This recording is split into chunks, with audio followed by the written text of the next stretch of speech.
In October 2025, a young hiker vanished in one of Iceland's most remote regions, a stretch of volcanic wilderness known for its beauty and its silence.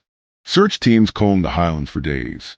They found no footprints, no equipment, only a still active GPS beacon, sending coordinates from a place where no one should have been.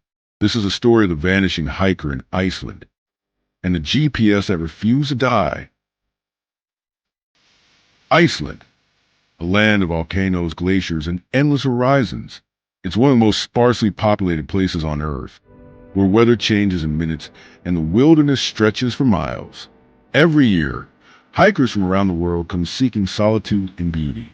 One of them was Eric Jansen, a 29-year-old photographer from Norway. Eric wasn't inexperienced.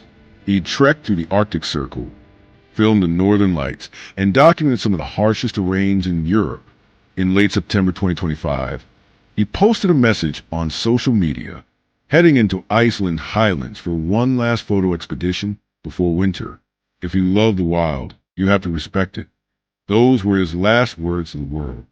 Eric was last seen leaving the small town of Selfoss, heading inland toward the RSMRK Nature Reserve, an area surrounded by glaciers and active volcanoes.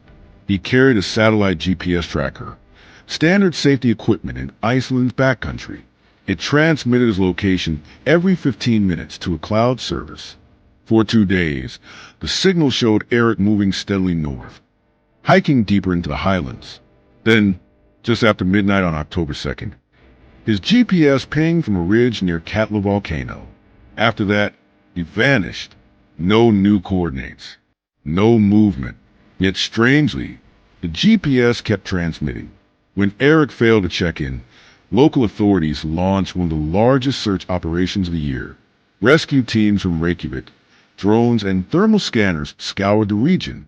But Iceland's weather turned vicious. Blizzards rolled in. Visibility dropped to zero. For 3 days, they found nothing. Then something strange. Eric's GPS tracker came online again. It pinged from a new location, 20 kilometers east of where he disappeared. The coordinates pointed to a barren volcanic plain, with no roads, no trails, and no shelter. When rescue teams arrived, the GPS device lay half buried in ash, still blinking. But there was no trace of Eric. Authorities' first theory was simple. Eric fell into one of Iceland's hidden crevasses, or lava tubes. Hundreds of meters deep, impossible to escape.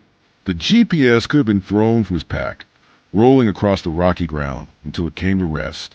But experts questioned that explanation. The second ping came from a location uphill, not downhill.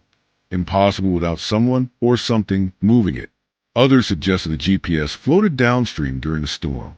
But when scientists modeled water flow from the glacier melt, the direction didn't match. The device would have traveled west, not east. So, how did it end up 20 kilometers away? Against nature itself? A third theory emerged, that Iceland's intense geothermal fields interfered with the signal, creating false coordinates. Yet, when researchers tested the same tracker model in the same area, every test pinged accurately. The GPS wasn't lying. It was transmitting from exactly where it said it was. Then came the most disturbing detail. 2 weeks after the search was called off, a tourist plane flying over the region reported receiving a short SOS burst from the same GPS frequency. It lasted 5 seconds, then vanished. Rescue teams redeployed, but found nothing. Some claimed it was just static interference. Others whispered Eric was still out there. Locals began connecting the dots to an older legend. The spirit of Katla, the volcano, said it consumed those who disrespect the land. Eric's last caption, "If you love the wild, you have to respect it," became an eerie echo of that myth. To this day, Icelanders leave offerings when crossing Katla's ridges, not out of superstition, but respect. In July 2026, hikers near the same region discovered fragments of a camera tripod and a waterproof pouch containing damaged SD cards. Forensic experts confirmed the equipment belonged to Eric Jansen. When data was recovered, only one image was intact, a blurred photo of distant lights over the ridge. Some said they were rescue flares. Others, something else entirely. To this day, the Icelandic authorities list Eric Jansen as missing, presumed dead. But among search and rescue volunteers, there's a quiet superstition. Every winter, they claim to hear faint radio pings from his beacon, long after his battery should have died. The vanishing hiker of Iceland remains one of the strangest modern disappearances in recent memory. Whether Eric fell, froze, or followed something into the unknown, no one can say. Perhaps, like so many before him, he became part of the wilderness he loved so deeply.